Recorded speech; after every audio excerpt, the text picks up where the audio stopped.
Wouldn't it be funny if Howard, I'm done. He just gave up. He's like, I'm not editing this shit, and just leaves. 99% of it's shot. Only 3 shots are left. No. He just walks off set. He gets it all shot, and then he just decides not to edit it. Let somebody else deal with that bullshit. What if the only work he's done on set are the photos that he's released on his social That'd media? Be hysterical. And Lord Miller, behind the curtain, directing. Welcome into episode 17. You have caught Beyond the Blast Doors, a Star Wars podcast. Thanks for checking us out. You're probably listening to us on iTunes, Google Play, or Stitcher. Or maybe you're watching us right now on YouTube. I'm one of your hosts, David Amilati, and joined with me are the other 2 hosts of the show. Well, 2 of the 3 other hosts. Mr. David Gilbert. David, how are you feeling okay right now? Satisfied, maybe? No, just a little. You woke me up from a nap. So thank you for the liquor. Based on the intro of this story, he is also sexually stimulated. Nick Stewart, how are you doing, my friend? I'm kind of tired, but I'm okay. We're gonna power through this.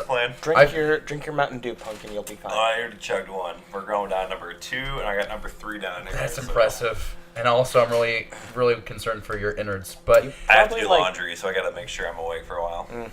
Oh, really? Did you put that in yet? Nope. Are you out of SpaceX t-shirts? Yes, actually, but I'm also kind of chilly, so I don't have any SpaceX t-shirt or sweatshirts. If you want to hook me up with a SpaceX sweatshirt, I will be gladly. I'm glad you mentioned that, because instead you could buy a Beyond the Blast Doors hoodie. You can find that on tpublic.com. We have the link down in the bio below. I think you're going to wake up pretty quick, though, because we have a lot of content today that is, I think it's going to get a lot of motion out of us. And if you don't mind, send the positive vibes or prayers or whatever you do towards Jesse, because this man is sick for the 17th week in a row. That's right. Jesse has been sick just as long as many episodes we've been doing. Not sure how he's been on the show this long. I'm kind of worried. The math didn't equate there. He's actually been sick for the last 7 weeks. Can we send him a card? Is that appropriate, like a mass card? 3 years ago, I had pneumonia and almost died. That was the most sick I've ever been in my life. It was a week long, or no, it was 3 weeks of me just not being able to. Well, you weren't my friend then, so you would not have gotten a mass card in that situation. Wow, we should send him flowers. But now, if you got pneumonia now, I would have given you a card. Thanks. Yeah, for How sure. about an edible arrangement? Really? Can we get one for us? You know what? I'm going to get you an edible arrangement because I think you need more fruit. All right, let's jump into the first topic of the conversation. We are going to jump into Real Talk. Real Talk is the segment where we talk about everything that's movie-related, really. It could be the saga films. It could be the standalone movies. It could be that 2008 theatrical release of The Clone Wars that is actually getting better every time you watch it. I've watched it twice in the last 3 weeks now. Oh, the 2008 movie? Yeah. Yeah. Whatever. I love how it's not that bad. if you go back to the episodes, I bash it really badly, and then David's like, "Oh, it can't be that bad," and then he watches it and he's like, "It's bad. It's not that bad." Yeah. Like I said last week, it's better to start the series with that movie than the first episode, which is Ambush. We're on a tangent here. J.J. Abrams is back in the Star Wars galaxy. That's the first topic of Real Talk today. We talked about this last week. No, we didn't. You did not. We did. We talked about who we thought would come back. Yeah, and but we asked if this is Abrams was gonna come back. confirmation. Yeah. Yeah, this is Lucasfilm confirming. We didn't have that last week. No, but we had a conversation about Abrams coming back. No, we did. Well, yes, we did. We had a conversation. I don't so think it was a positive discussion. It was not. Coming back. So Abrams, we're sorry. All right, so Lucasfilm announced that J.J. Abrams will now direct and co-write Episode 9. Abrams will co-write the film with Chris Terrio. Star Wars Episode 9 will be still produced by Kathleen Kennedy, Michelle Rewan, Abrams, Bad Robot, and Lucasfilm. In a statement that was released about a week ago, on Star Wars.com, Lucasfilm president Kathleen Kennedy is quoted saying, "With The Force Awakens, J.J. delivered everything we could have possibly hoped for, and I am so excited that he is coming back to close out this trilogy," end quote. Folks, last week we did discuss who we wanted to see home this film.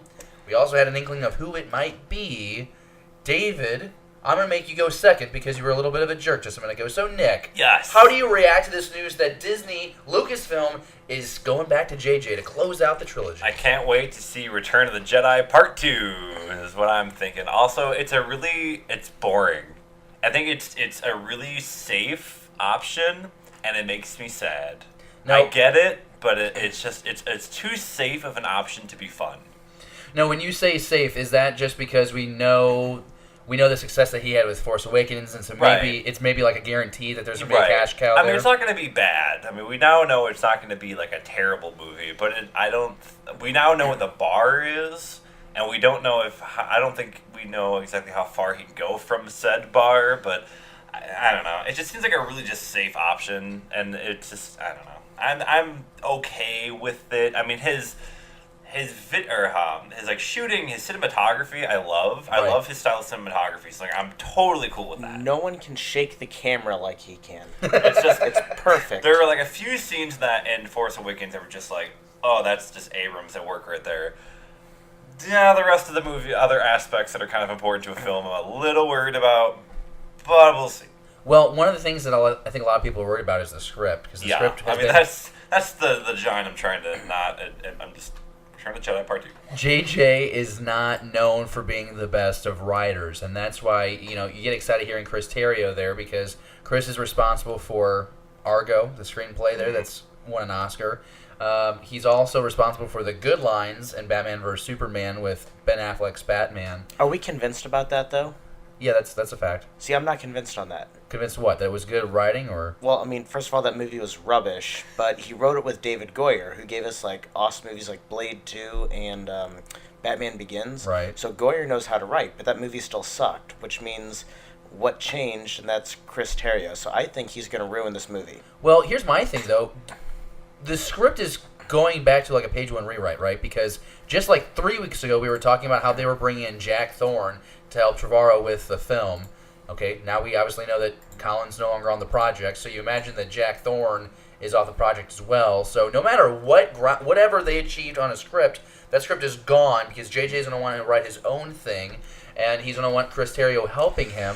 How do you approach this with The Last Jedi? Because we know that when Rian Johnson finished his script for Episode 8, Abrams came out and was like, hey, I'm jealous that I don't get to direct this film. So I guess the next question is, all right, we haven't seen Last Jedi yet. He has to wrap up this trilogy. David, do you have concerns with JJ concluding a trilogy? Because he's known as a guy who can start well, but he's not the best finisher. I'm not concerned about him as part of it. Unless something happens and we get a curveball where we get nothing but like those Rathtars. That would be miserable. I don't want that.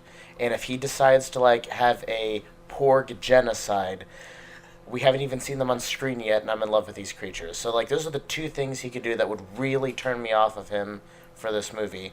To me, like, if I were Abrams, I'd be dumbfounded right now, because it's like, I had the opportunity to set the whole stage for this movie. I got to create all sorts of new characters, like Maz, all sorts of new, backstory, and then I thought I was done with it. And now suddenly I have to go finish the damn story.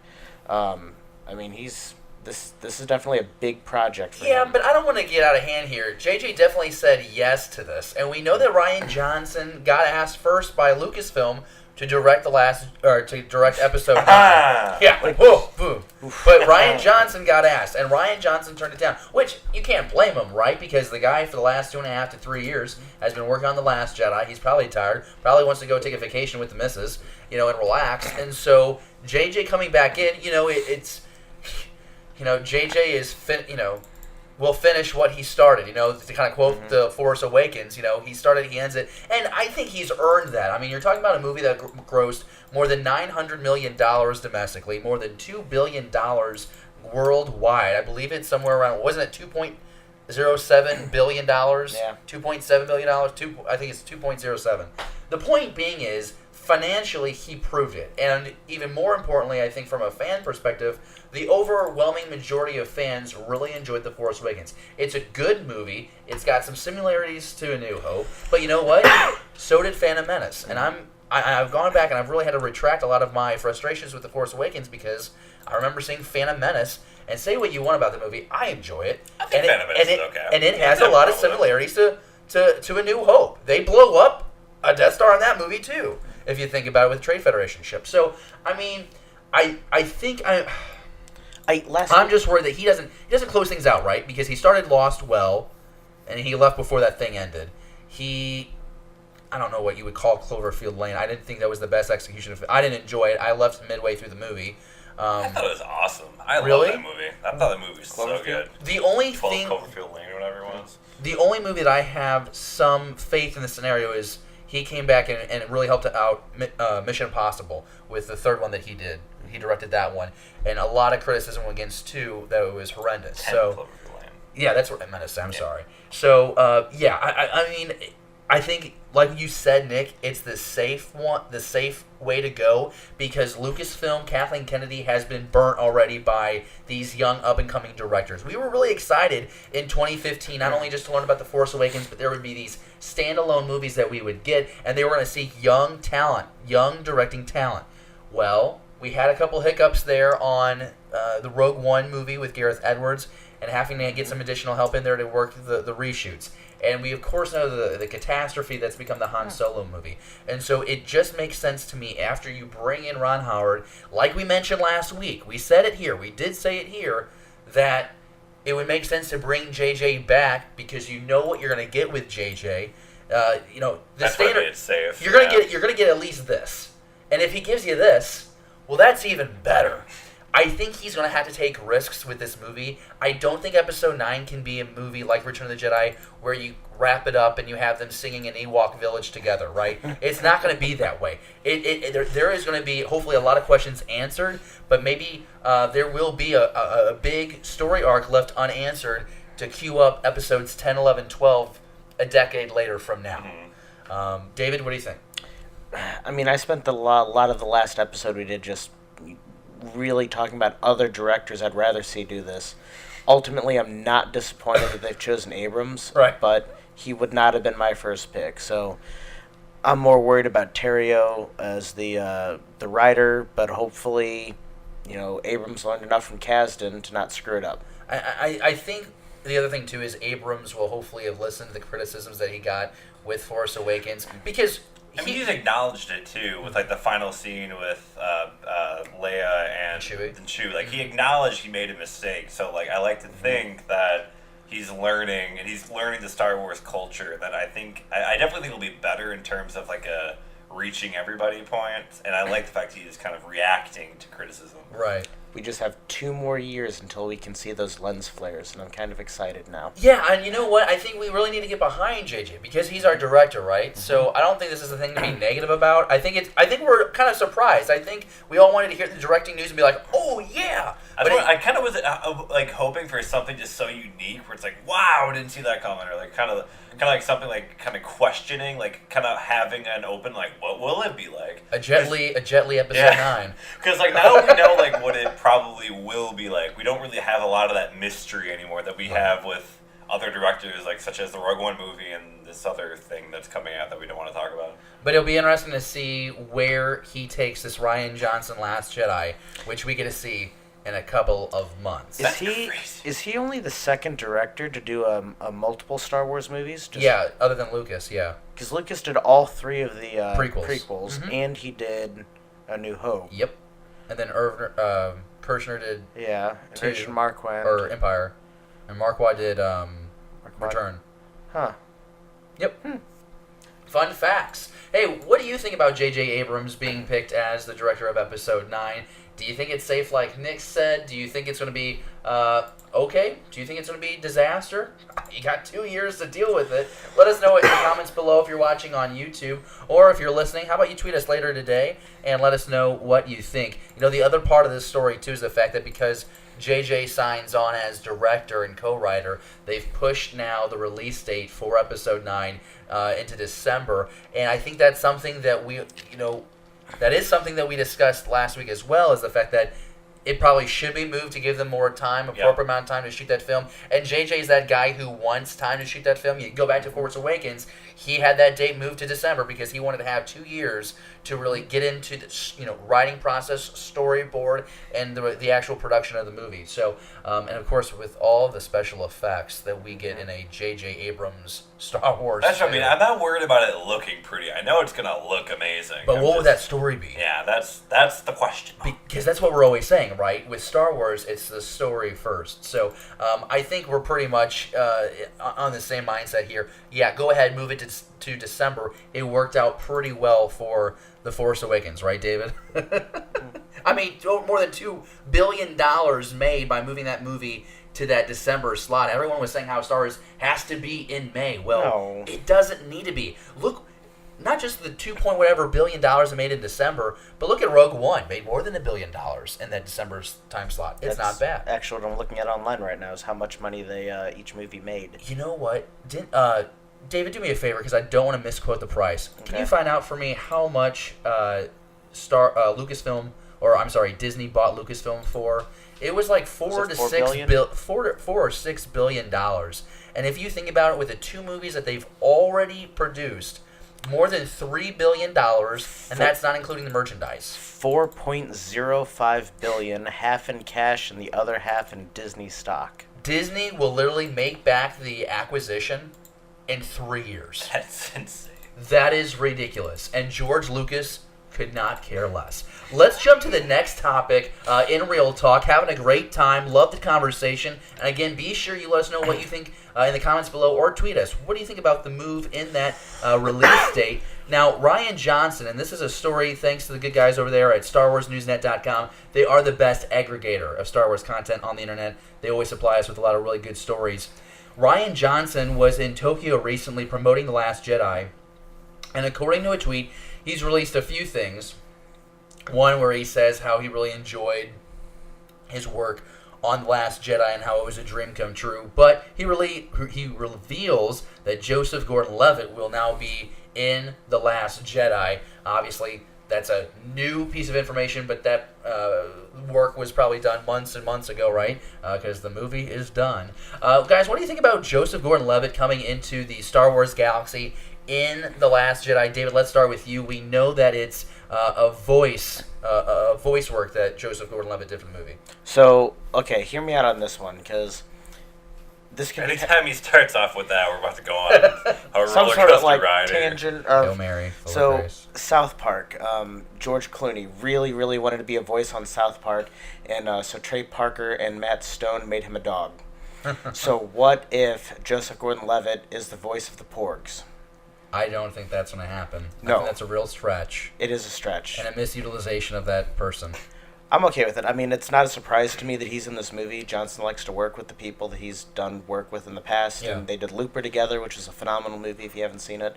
I mean, last time he played an alien on Third Rock from the Sun, I enjoyed that for several years. So, hope he's kind of goofy again. Gosh, if you watched Third Rock from the Sun, say you did or did not in the comments below, because that's hysterical. That's a series. It's on Netflix. Oh, it is on Netflix?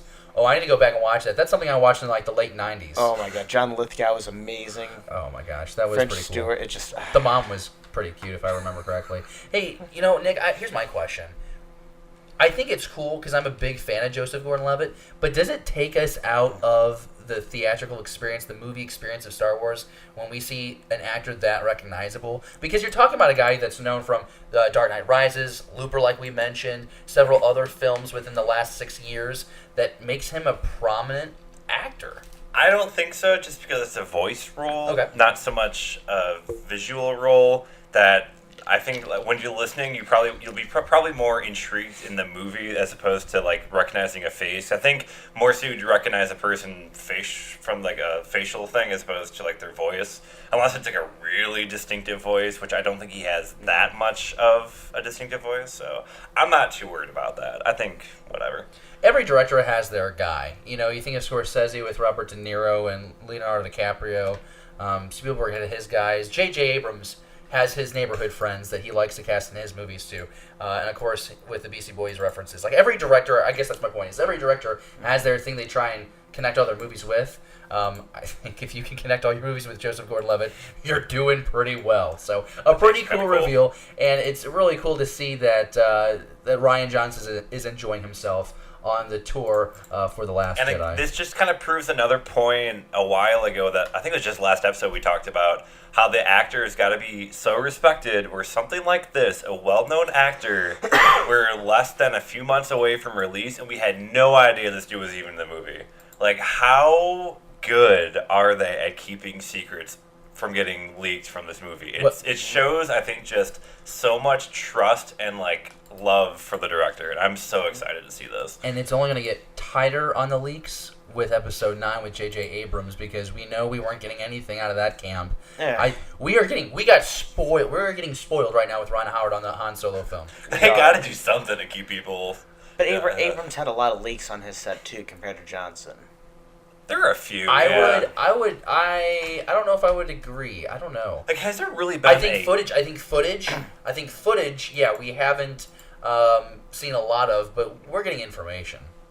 Has there really been a lot of anything coming out of this new movie coming? Like, I'm trying to think of, like, I feel like most of the leaks we talked about were from, like, Lego sets and that kind of thing. Like, right. I don't even remember, like, I can't really think of really anything that's come out from Episode 8. Well, and you're hoping that you're going to have another trailer by either the end of September or mid-October. You need some video to get the hype going before the last 7-week stretch there before the movie release. Yeah.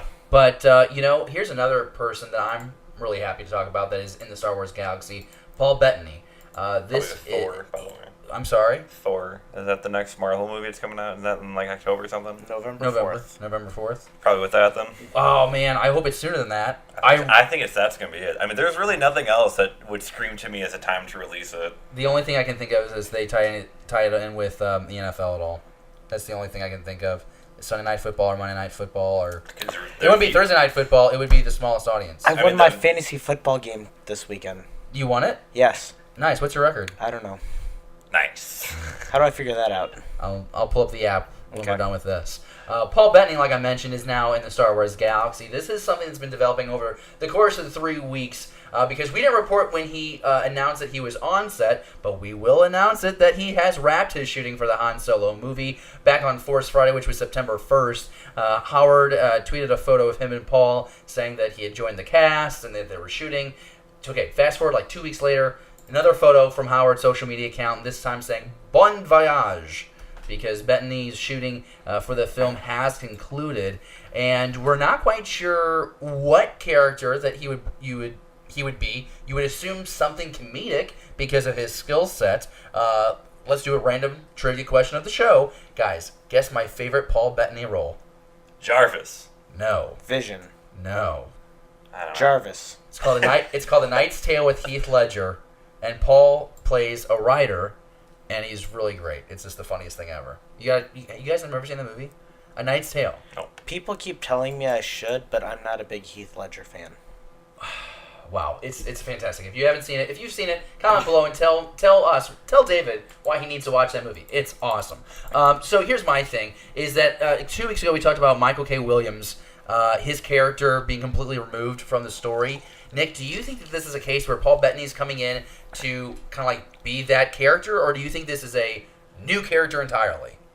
I think it might have been my thought process, it's probably a new character that is fixing something of the other one's mistake, or like trying to like fill a gap that was deleted because of like some reshoot, something like that. Right. I think that's the most likely scenario. I don't think you can throw somebody in this kind of quickly in and take them out that quick for like a major role. I think it's kind of like a filler for something else that had to be like taken away or something like that. Yeah, David, what do you think? Because you bring Paul in, like we mentioned before, for a comedic purpose. Does this give you the belief that it is going to be a comedic role, or do you think it's going to be something quite different? I think it's gonna. I don't think it's gonna be like a comedian standing up there telling jokes. Mm-hmm. I mean, I saw the picture of him, and I know that his character is out in the Outer Rim.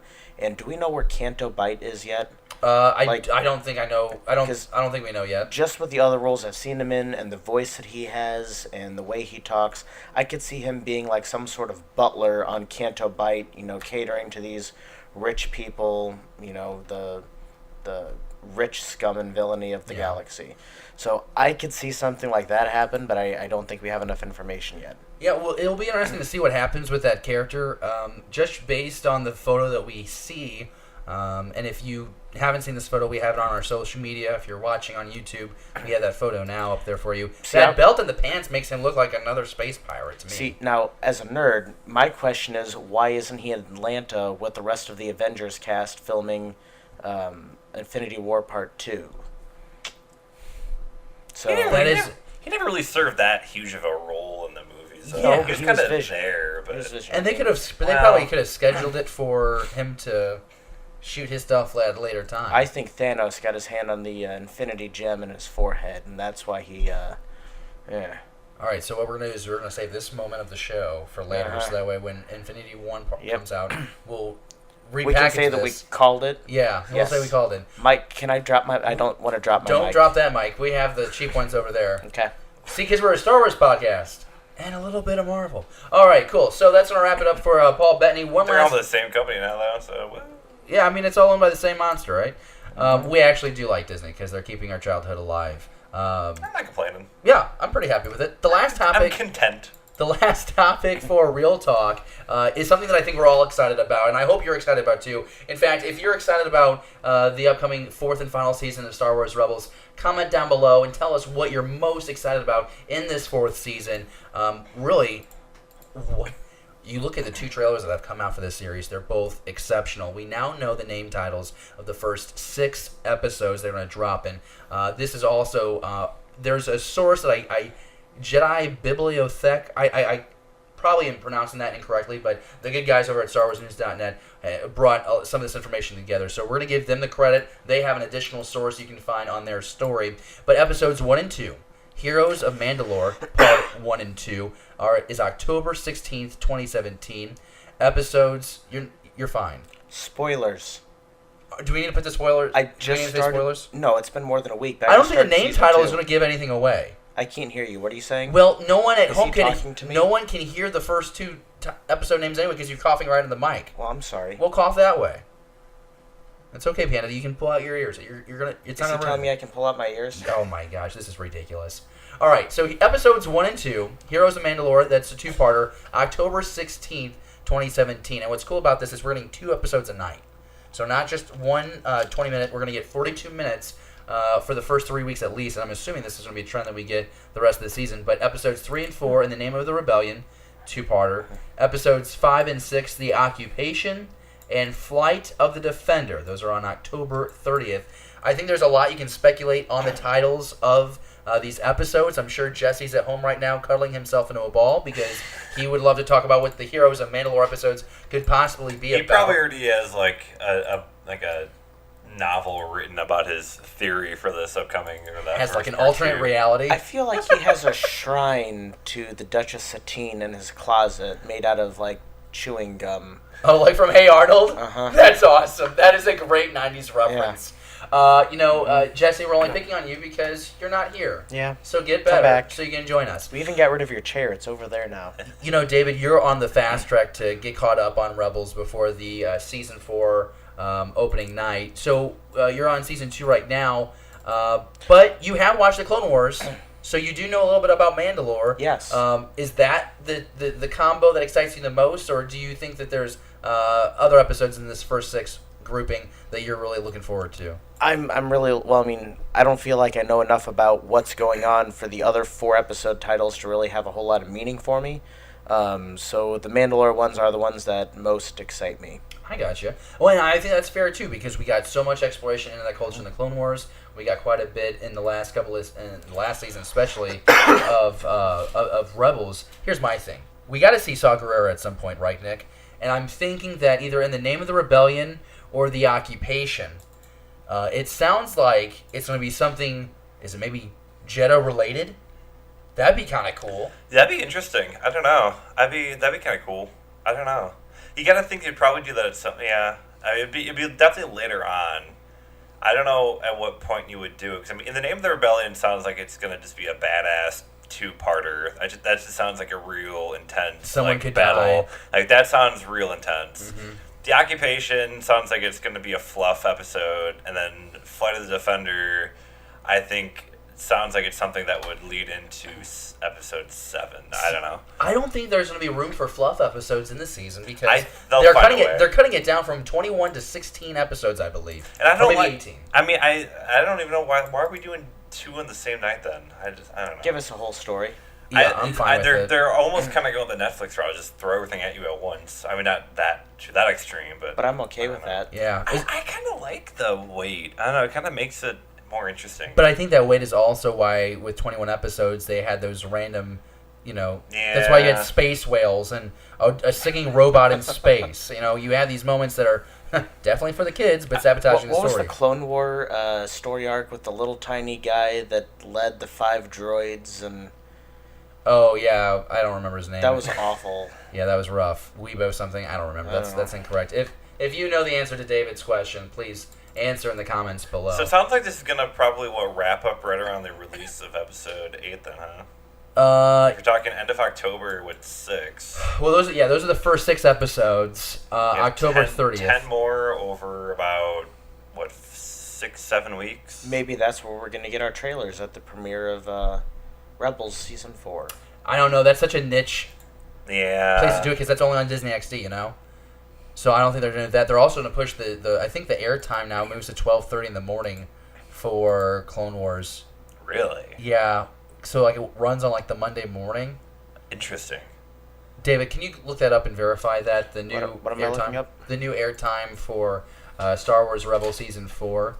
I'm really excited about it. Like I mentioned, I kind of led you into it, but I want to see Saw Gerrera. I want to see Saw again, and I want to see him a little bit closer to what we see in Rogue One, because that's where this 4th season is taking us. It is towards the Rogue One time period, and it's going to be pretty exciting. Did Ezra get a haircut? He might have. There's probably a good chance that it's shorter. He looks like a jackass. Okay, well that's 12:30.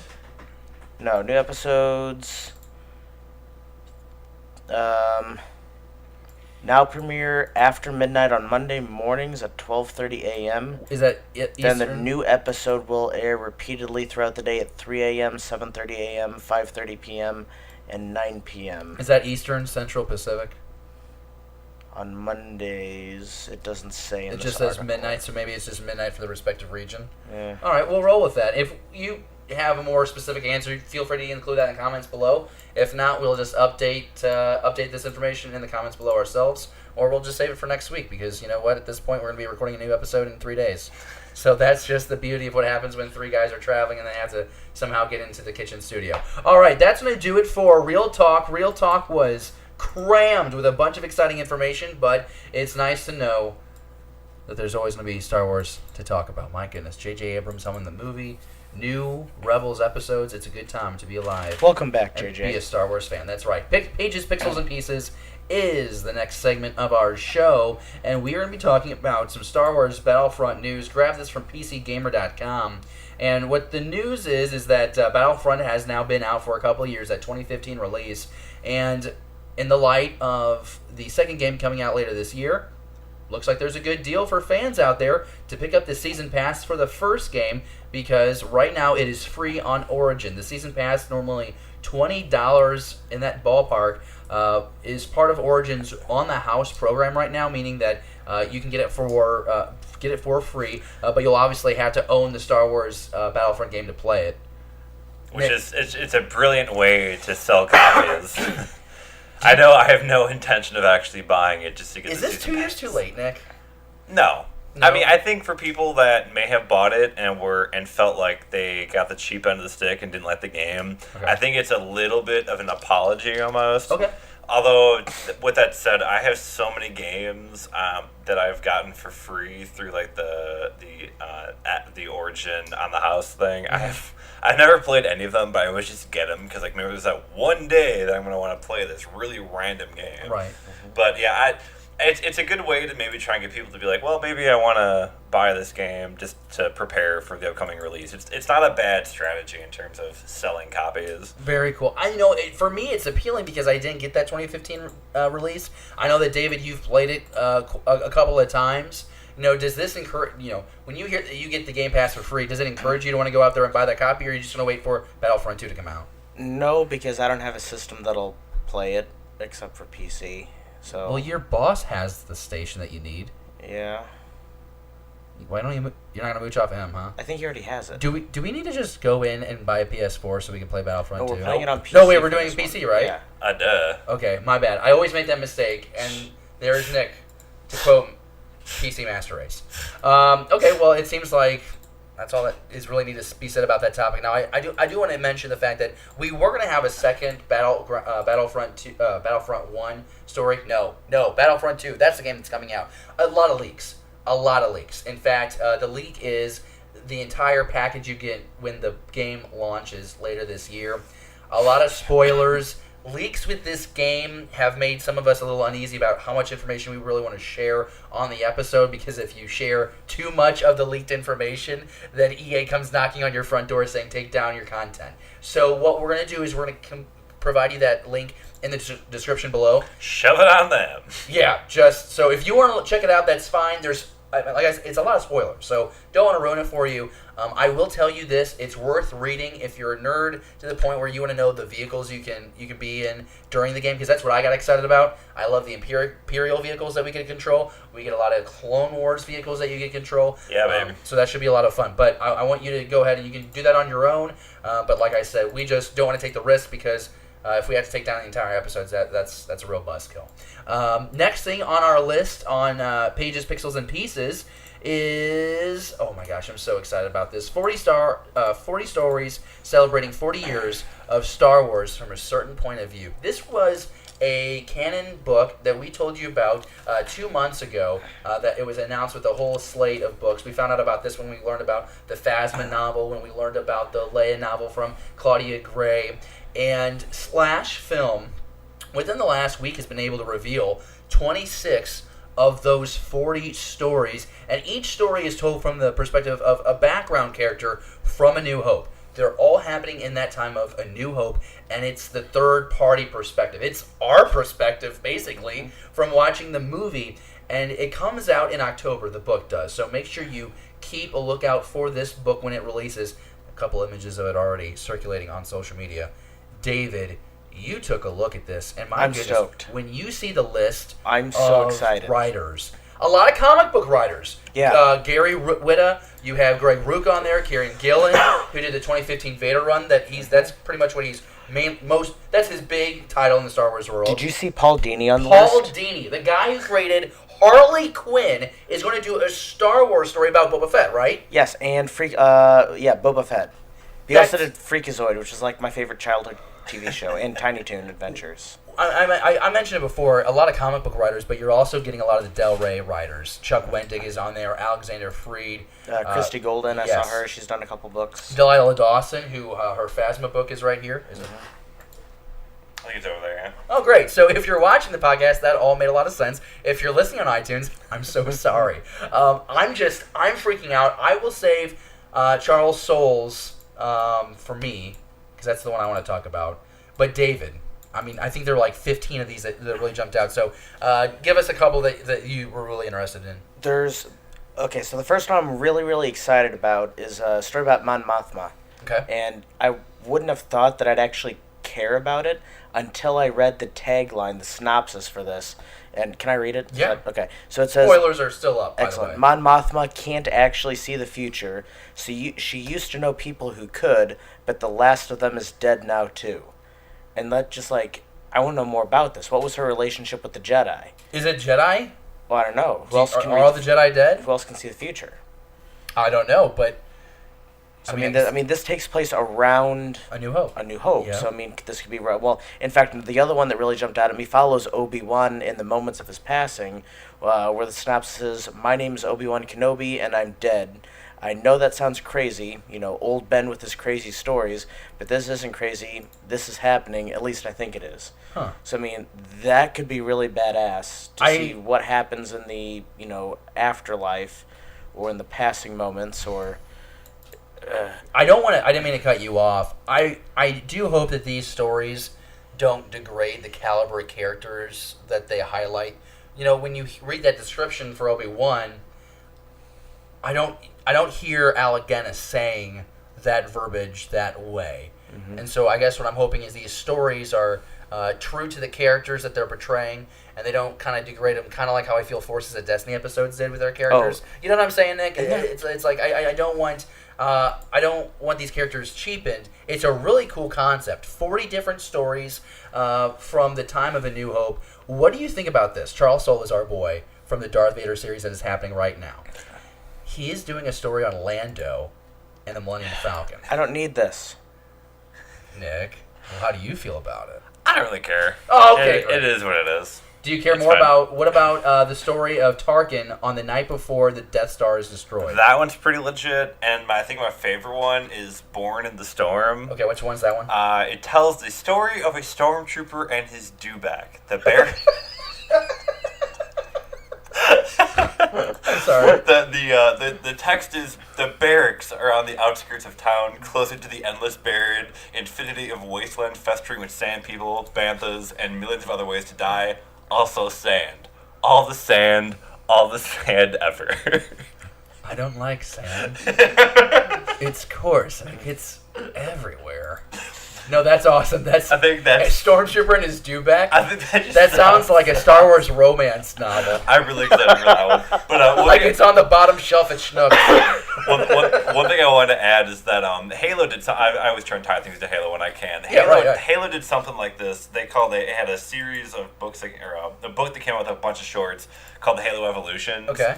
And it's like a bunch of just tiny random shorts. And what I hope is what Star Wars will do with this was what Halo did with Halo Evolutions, is that they took these and they made like shorts, like cartoon animated shorts out of them. Some of them actually turned then into like real person like action, like real. Really? So some of them were like really, really cool. And then of course the fans also, like fan fiction, took some of these and made some really intense like videos on YouTube of some of them. So what I'm really excited for is just how some of these will then jump from the pages into like some type of video version. I'm really excited for that. That sounds so awesome. It sounds like that's what Forces of Destiny should have been. Yeah. Was taking these stories. But I'm not going to complain about that. I think this was really great. And I mentioned that Tarkin story. Pablo Hidalgo himself, the guy who's in charge of Star Wars canon, is writing that Tarkin story. So I'm really excited about that. Before we move on, David, were there any other of these stories real quick that you want to mention? There's one more that I think is worth mentioning. And it's one where we get Brea Organa. Leia's mom. Yeah. Well, adoptive mother. Right. You know, not the one who died because she didn't want to take care of her kids. Well, yeah, she lost the will to live, David. Let's be a little bit more sensitive. Life is tough. Children are worth it. Maybe. I don't want children. But, So you want to learn more about Mama. Right, because this might give us a little, like, because when we first meet Leia, you know, the first meeting with her is not a pleasant one. You know, aren't you a little short to be a stormtrooper? What the hell are you guys doing trying to save me? You're doing a shit job of it. So maybe we'll get to learn like a little softer side, because it talks about how Brea is hoping that she'll be able to get back to Alderaan before the equinox. I wonder if that happened. What's that moon coming across? That's R.I.P. It's as if I heard millions of voices crying out. But maybe we'll get to see a little softer side from seeing some of these stories from different perspectives. I'm down. I think this book is an automatic buy. I got to get this in hardcover and put it up on the shelf. I struggle to read stories like this because a lot of times, you know, like I'm even struggling with the Ahsoka book a little bit because it kind of reads like a TV episode where, you know, there's not a whole lot of character development because at the end of it, it's got to all wrap up in a neat little bow. But this one really piques my interest, right up there with the children's story Chewie and the Porg. So I guess there's two of them that I want for Christmas. You're the guy that we all see crouched over in the children's section. Let's go real quick. Comics. Not a whole lot to say about comics coming out last week or this week. Last week was Star Wars 36. This week is Captain Phasma number 2 and Star Wars Annual number 3. Crazy to think that we're on our third year of Star Wars comics in this Marvel world.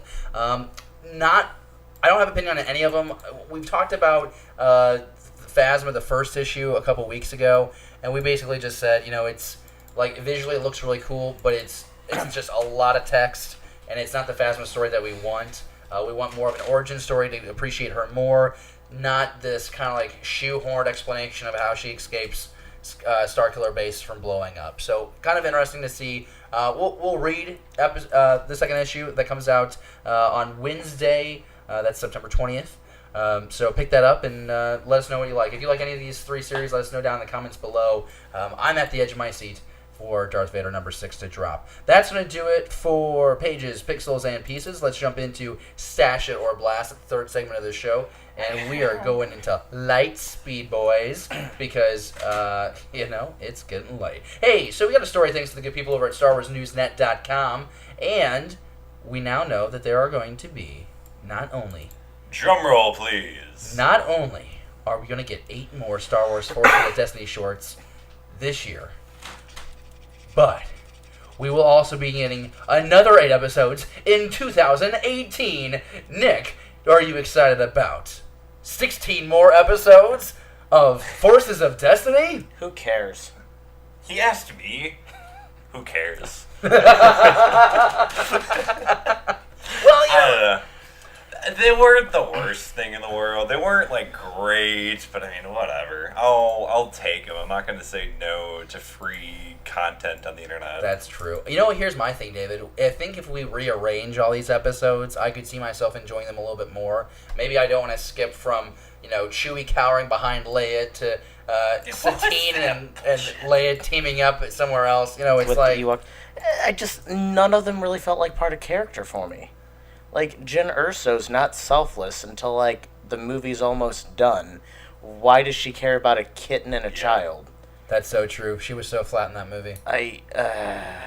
Well, you know what? I guess we don't have to watch it, but we will have to watch it because that's what we'll be talking about. I hope that those got more kids interested in Star Wars, because if not, then they were a waste of time. You know what? That's what I would be interested in seeing. You know what we should do? We should look into the episodes.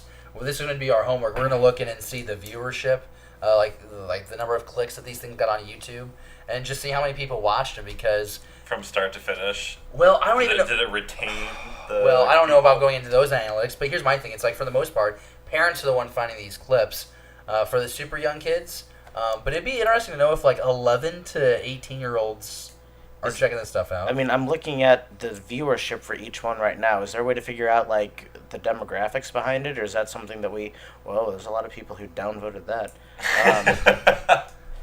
Unfortunately, we can't read the name title of that video, David. How about you go to the Forces of Destiny? Yeah, I am looking for some. What do you think I'm looking at over here on your Wi-Fi? I don't know, your Chewie and Porg BS. Hey, how many views does that episode have, for example? 465,000. Okay, so that's awful. 338,000. That's low. 326,000. Progressively getting less and less by a pretty good amount. I bet you Sucko one sparks. 436 on that one. Yeah, I figured the Sucko one would bump it back up. 350,000 for the Ewok Escape.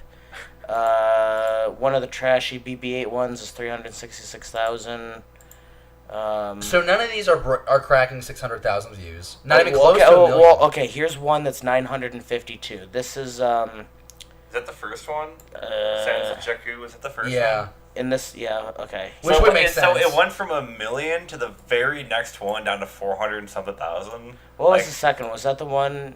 That's this one. That was the BB-8 one. So it goes from just shy of 1 million down to 366,000, and it stays there consistently with a little jump for Ahsoka and the Padawan path, which was a waste of time. Guys, should we throw Forces of Destiny into Watto's junkyard and let it there to rot and die? Yeah, blast it. Blast it? I'm going to stash it just because I'm not going to say no to free content. You know what? I think that's the mentality that we should have. But don't give me shit content. Well, here's the thing, though. It's if you're targeting not us, right? You're targeting the kids, and they're not watching it. Is the YouTube format the best way to release this content? Maybe not. Well, here's my question, because, they keep releasing all this stuff. So now they're releasing this stuff that's crap, and then LEGO's releasing $800 LEGO sets. What are they actually targeting for those of us in the middle who don't want shit and can't afford the good shit? Shit. Season 4 of Star Wars Rebels comes out in a couple of weeks. Hope you tune in on Disney XD. That's actually a really interesting question. Huh. The movies? Are they not... Are they spending too much time targeting the opposite end as opposed to the middle of the bell curve? I mean, there's Interesting question. And there is some really neat stuff going on, like the comic books. But let's be honest, comic books are a niche question. Today I was in a meeting for my job, and I asked the question, introduce yourself and tell us your favorite comic book hero. And we went around the table, and all of the men were able to tell me their favorite comic book hero, but they'd never actually read the comics. And all of the women were able to tell me who their favorite hot actor was in the comics, but they'd never watched the movie or read the comic books. So obviously I'm that's not a comic person either. right, and that's a I niche read thing. them here. Oh, by the way, we have Darth Vader number 5 for you. Oh, I gotta read that one. So like, what are they doing for those of us in the middle? Do you think they're too reliant on the fact that we're anticipating the movies so much that that's going to satisfy us? And if we want more, we know how to go out and find it. Are they trying to target the people that I don't know, either are really going to spend a butt ton of money on this, or maybe them and the people who don't know about Star Wars? Maybe we need to get some feedback from the people, because like the three of us read Star Wars crap all the time because you make us do the show every week. It's not a forced thing. I mean, Hand behind well, the you enjoy it. There's a lot of force involved in Star Wars, David, so don't beat around the bush on that one. I'm not forcing your hand to do anything you wouldn't anyways. Punnery is getting deep in here, but Let's go deep. yeah. I need more. Let's liquor. go deeper. All right, so David lost his train of thought there, but I think that's interesting question. yeah. Though. I mean, that's something. Yeah, let's throw that out to you guys. What do you think about David's question there? What was my question? Is Lucasfilm and Disney paying too much attention to the people on the ends of the spectrum, rather than the middle fan, the average fan? Although I mean, we're talking about the books or all the books they're releasing and all that. So Yeah, but David can't read. He just looks at the pictures. That's not true. I've read all those books. I know. It takes you like 9 months to read a book. Well, it does take me a long I'm just time. proud of you that you can get through it. But without here's a lot my of thing. pop-ups. It's like I go for the movies, and I like the TV series. And if you want to find more, that I know that I can go to the canon novels or I can go to the comic books. Like there's ways to consume more content. I'm pretty self-sufficient, trying to get that information. It seems like they're trying to milk the people they know are going to spend all the money, and they're also trying to entice the people who aren't involved with Star Wars yet, so that they start investing their money in Star Wars. Yeah. I mean, that sounds like a sales strategy, like a marketing strategy. I mean, maybe. Yeah. I think that is doing exactly what they're doing. Huh. Interesting. Nick is just like inspired in this moment. If you're watching, he's got a cute little face on himself right now. He is. It's a very interesting question. I mean, I didn't really think about it before, but I mean, yeah. I mean, I guess they're not doing anything different. I mean, we're still getting the normal Lego sets we would get, the normal action figures we would get. They're not really doing anything special for the people that are kind of just into it. Although people like me that are just kind of like only really care about the movies. I mean, all I get are the movies. So, I guess they're releasing more movies, which I guess is good. Huh. Yeah, I mean, you get to go to the movie theater and see Last Jedi in December, and if you like it a lot, I can't wait for the dumpster fire next year. Han Solo, Hype. which Han Solo is still set for a May release. Wow. And it still does not have a title. Well, it still hasn't finished production. Like this, there's still a lot of things to get done. But Ron Howard's been there for 3 months now. Yeah. So we're proud of him. He stuck it out. They're moving fast. This is the longest that film's had a director, so... He's salvaging it. No, they had a Lord and Miller on that thing for 6 months. 6, and we're at 3 with Ronnie? Yeah. Okay. Ronnie's ahead of schedule, though. Okay. He's doing well. Hope he doesn't jump the shark. That's what we're doing for Stash It or Blast It. That was a blast. Kudos to David bringing the bonus topic of that segment. And again, if you have any thoughts on what we discussed, make sure you comment down below. We're going to jump into Cosplay Cantina real quick. And got to give a shout out to Stephanie, who is our Cosplayer of the Month for the month of September. You can see her photos right now on Facebook, Twitter, and our Instagram. And she does a Rey cosplay. And David and I looked at it last week. And she is a clone. Has to be a clone or like the beta version of the clone of Daisy Ridley. Because I really thought, I'll say it again, when you sent me the photos to look at, I was looking at like behind the scenes photos. Like I was legitimately like, oh, like that's not her. She's smart because Stephanie has taken the background images from the Last Jedi promotional stuff, and she just puts herself on there. And we've said it before, like the costuming, like it's legitimate materials. The face, it's all in that triangle, right? We talk about that with Ewan McGregor. Why do fans accept him so much as Obi-Wan Kenobi? Because his triangle is so close to that of Alec Guinness's, And Stephanie, you've got that Daisy Ridley Ray look, and we're so happy not only to have you as our cosplayer of the month, but the fact that you've responded to our emails. We got a hold of you. And so we're going to be doing that phone interview, and it's going to be a double whammy. We're going to do Rebecca Platzer. You'll remember her from last month as our cosplayer of the month. We're going to do a standalone interview with her because it's going to be a little bit longer of a segment, and we're going to make sure that we have that on the Cosplay Cantina playlist on our YouTube channel. So be looking out for that. We're doing that phone call early next week. Oh, look at that. That's new. When did we add that? What? The Cosplay Cantina thing. We've had that for a while. You know, when we went to the store and we got all the pieces to build a lightsaber. Hey, how do I find us on Instagram? You type in Beyond the Blast Doors. Into Google? Nope, into Instagram. What's the website for that? Well, Instagram.com. You would download the app on your phone. Hi, David's been with us since episode 1. We're now on episode 17. Episode 4, thank you. He has no idea. I was your new hope. Oh, that's right. Oh, I forgot. That's funny. And Instagram.com is not loading for me. Instagram. Insta? Yes. That's not a word. The other part of... Jesus. That wants me to log in. You know, I will say... You know what? I'm just going to go back and find the email that you sent me with the pictures. I will say this podcast is a bit of a religious experience. I need some water. Hey, you know what? We need to give a shout out to our buddy Steve Heineman. He is our convention correspondent, and he just posted another video, uploaded another video to our Comic-Con Adventures playlist on YouTube. Just simply go to the Beyond the Blast Doors YouTube channel. You'll find the video. He just got back from Dragon Con, which is in Atlanta. Thousands of cosplayers from across the nation come to this event, and there's a wide variety of cosplayers, but there is a massive Star Wars following. And when I say massive Star Wars following, there are 3 to 5, maybe even 600 of these cosplayers. He was at Dragon Con? Yeah, he was in Dragon Con. I was in Atlanta for that weekend.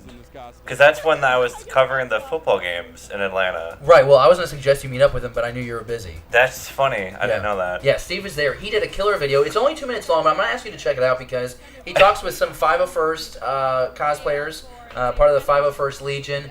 You just get some great sights of these incredible cosplayers. There's a couple of shots where he has like 200, 300 Jedi and Sith in the shot. They're doing lightsaber battles. And it's just really cool because it's a hobby, it's a passion. And Steve just really does a great job with everything. You know, we talk about how he makes the graphics for us.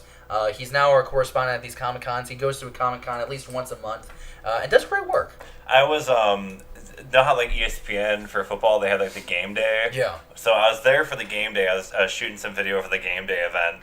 And Dragon Con was obviously that weekend. Uh-huh. And they're like, you know, like the game day, they always have the signs and all that. And so it's the really funny signs. One guy was holding a sign that said, "Yay sports, I'm just here for Dragon Con." And it just made me laugh. You know, sometimes nerdom and sports clash. It was like, you cannot picture two opposite spectrums of people all being thrown together in one small area. You had like Roll Tide Alabama fans, hardcore football fans, and then people like dressing up cosplay for a comic convention. And you ram these people in like a 2-block radius. It's really, really funny just watching that all happen. That's America. That's great. The land of the beautiful, home of the brave, right? Something like that? Before Irma and Harvey and all sorts of that's just the southern states. We're in the Midwest. We're safe from all that. Good. Man, and if you are in those areas devastated by the 3 hurricanes we've had in the last 6 weeks, or you know someone, thoughts, prayers, vibes to you guys, because we just want you to be safe. And if you're taking the time to watch this show, then hopefully we're giving you some entertainment to take your mind off the stresses of life. Let's jump into... And the forest fires, don't forget them. Oh, yeah, on the West Coast. Yeah, you know what, though? A lot of news isn't talking about them. That's been going on for a while. Yeah. I mean, that's just kind of a slow thing that always seems to happen. Granted, this year is particularly bad, but... Well, you know, Smokey the Bear says only you can prevent forest fires, and he means it because they've been defunded. Rip. I mean, some of them have been caused by lightning, so that's unfortunate.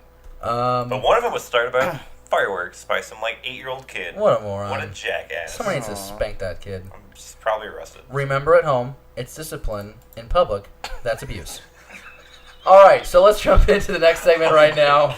The Fan Comlink. That's where we like to be right now. We like to tap the Fan Comlink. Our good friend, Chief Palpy, Emperor Palpatine, gives us this question. And Jesse, eat your heart out, buddy. Do you think that Boba Fett will be in The Last Jedi? Disney has heavily hinted at that he is alive. And if so, what would his role be in Episode 8? David, let's start with you. What do you think? Do we see Boba Fett? I don't think we see Boba Fett. Okay. I think they're trying to add too many new characters, too many new scenes, trying to progress the storyline. I don't think that we're going to go backwards and bring this character out of the past. Okay, very cool, very cool. Nick, what do you think, man? Yeah, I don't think so. I just don't think it's not his series to be in or his trilogy to be in, so I don't foresee it. I would love to see Boba Fett return, and I get what Chief Pappy's saying here, because I don't know if I would say heavily hinted. I know that Chuck Wendig includes there's like a short scene that he describes in his Aftermath book about this Mandalorian armor that's sitting there, and I think it's supposed to tease you and make you believe that is the armor of Boba Fett, and you're thinking, well, the only way we can have that armor is if he escapes, right? I don't think he's going to be in The Last Jedi. I think that would be very strange to see. I think what you're going to get is Boba Fett coming back in the comics or coming back in the book, having survived the Sarlacc pit. You're not going to see it in the 8. You're not going to see it in a saga film. I think that ship has sailed. I think at most, you might see Boba Fett return in one of these standalone movies. Well, they shelved the one that they'd announced a couple years ago, right? They did, and that was, again, another director's issue, which is, for some, was a bummer. I don't think it is. I don't think he warrants his own movie. I think if you make a bounty hunter movie, then maybe. But again, I think if you take the Underworld and you take the Knights of the Old Republic, these are themes, these are storylines that fit a Netflix or in 2019 a Disney streaming situation, platform, I should say, where you can have that higher quality production for an ongoing series. But I guess that's where we stand on that. Sheep Happy, thanks for sending that question. I think that's a great question to ask. I know that there's a lot of people that want to see him return officially to life after Return of the Jedi and have that be a canon story, but we're going to still have to wait on that. Maybe it'll be a Forces of Destiny short. Oh, wouldn't that just be delightful? Oh my gosh. You're being serious. No. You know what, though? If you gave me that, I might actually forgive them for everything. Like we say, they're for the kids, and the kids apparently don't like them either. Okay, hey, let's tap, we just tapped the Fan Comlink. We're staying on target. It's the last segment of the show, episode 17. Thanks for joining us. And hey, by the way, if you haven't already, hit the subscribe button, give us a thumbs up, share this video with all your friends, because we're just trying to grow. We're just trying to spread what we do. We're not quite sure what we do, but we want you to spread it. I like it when we give shout-outs to people. Yeah, giving shout-outs are nice. Yes. Do you have a shout-out you want to give? No. Okay. Elvis? Shout-out to Elvis. Well, he might still be alive. Yeah. Staying on target, David, what do you got your targeting systems on, bud? Oh, I'm not prepared for this question. Can you come back to me? Wow. That's why we do show notes. Nick? I got nothing. Wow. I got so much. First off. Just kidding. What do you got? Battlefront 2. I haven't really had a good time to go through all that stuff that we talked about, but didn't really want to spoil it on here. Because I didn't want to talk. We didn't have a chance to talk about it on here. I didn't have a chance to actually look through it, so I'm gonna glance through that shenanigans and get ready for the launch of the game. No, that's awesome. Here's my thing on target. Really excited. Alex the Comic Hoarder is a guy on YouTube that has been very good to us. He gives us shout outs basically every haul video he does. And it's greatly appreciated. He helped us get our start on YouTube. And we've been talking about, for the last couple of months, of doing, a Join Tall video where Alex comes on our set here at Studio R519. And we go through our favorite Star Wars books. And so something that I've been trying to do lately is, I have a lot of the recent Marvel books. And I've got some of the Dark Horse books, the ones on the tail end of that era. But I wanted to find rando. I just wanted to find different books, and so I wrote down different themes that might be interesting. And one was find an old EU character that you'd like to bring into new canon. And so I found I found Jackson. Jackson is the Space Rabbit, and his comic is right there by David. You can pick that up. And I don't know if you're gonna be able to see it in the camera, but. If you're listening, David is fondling my comic that I just got in the mail from eBay. But it's really cool. It's number 8 in the original 77 line of comics. And I love the art. It's just so cool if you take a comic from that series and you match it to a cover of today's comics. I mean, obviously, it's going to be different. It's going to be better detail and art today. Can you imagine sitting in, the Marvel Comics, brainchild, or, I guess where you, playing comics? And, drinking cough medicine and being let's have a big green bunny. Do you think that's how that conversation went? Because that's what I'm imagining. It's It just might. a bunch That of actually grown might men be pretty close. drinking lots of cough syrup. And I'm being just like, looking at all "Green this bunny." that's going on right now. Like, It's this all. was, It this doesn't is- all look wrong. This is definitely like an acid trip going on right here. Star Wars comics in the 70s made me laugh because it's like, we all know like the lightsabers weren't the right colors. Some characters didn't look quite right. For some reason. Chewie looks terrifying. And Like, Han Solo's got. afraid. Is that He-Man, by the way? No, that's Luke. That's Oh, Luke. he looks like He-Man. Han Solo has like outrageously thick thighs. Like, that's a nutcracker, let me tell you. But I'm. It totally looks like He-Man. He does. But I'm really excited about this book and a few others that I've found. And so basically, I'm shouting you out right now, Alex. One, because I want everyone who watches us to check you out. But two, we need to do this video. We need to team up. We need you to come in the studio because I've got a stack about 20 books now that I like to go through. And I can weed them down a little bit. But it's time for us to do that joint video. It's going to be a lot of fun. David, have you found anything to lock your targeting systems on? I am. I'm really excited for that book of the 40 short stories. Yeah, that should be. I think that's right up your And alley, too. It's going to be a quick read, I think. And I need to finish the Ahsoka book. How far are you at? You were chapter 5, 6? I was chapter 4 yesterday when we talked. I'm chapter 9 now. Oh, wow. So you're making really good Well, progress. I know how to read, so, it doesn't take me 9 months to read a book. Well, fair enough. All right. That's going to do it for episode 17. I'm just going to ignore that insult because I can read. I read well. Can we throw out another shout out? That was really fun. Yeah, okay. Who do you want to shout out? I don't know. Who do you want to shout out? Well, we shouted out Steve. We shouted out Alex. Hamill, come to Quincy. Let's do some Taco Bell action. Dude, you know what? Invite's still open. Taco Bell is now adding like 300 locations with alcohol. So we can now drink at the Taco Bell, which I think is ridiculous because I only eat at Taco Bell when I'm drinking or after I've drunk. When I'm drunk. When I'm intoxicated. Like, I don't eat that food sober. So now it's a destination for us. We can have the party and then have the... I don't know. I'm drinking now, so I mean... You've been drinking out of an empty cup, I feel like, for... Oh, No, I guess not fully empty. It's just a little... What's your drink of choice?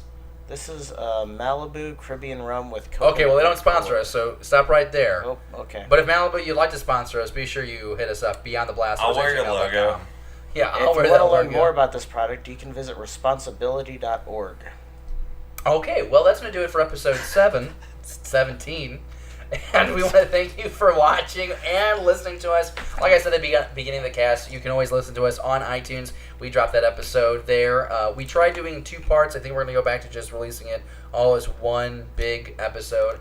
You can also catch us on YouTube as well. Be sure you hit subscribe and like. Follow us on social media. And be back next week. I've got a feeling we'll have more information maybe on, I don't know, trailer for Last Jedi. Nope. Maybe we have new information on Star Wars Darth Vader number 6. I don't know. Plausible. Something. It's been like a week and a half since a Star Wars movie lost a director, so maybe we'll have another movie that's lost a director. We don't know, but we'll find out together on next week's episode. We'll see you soon.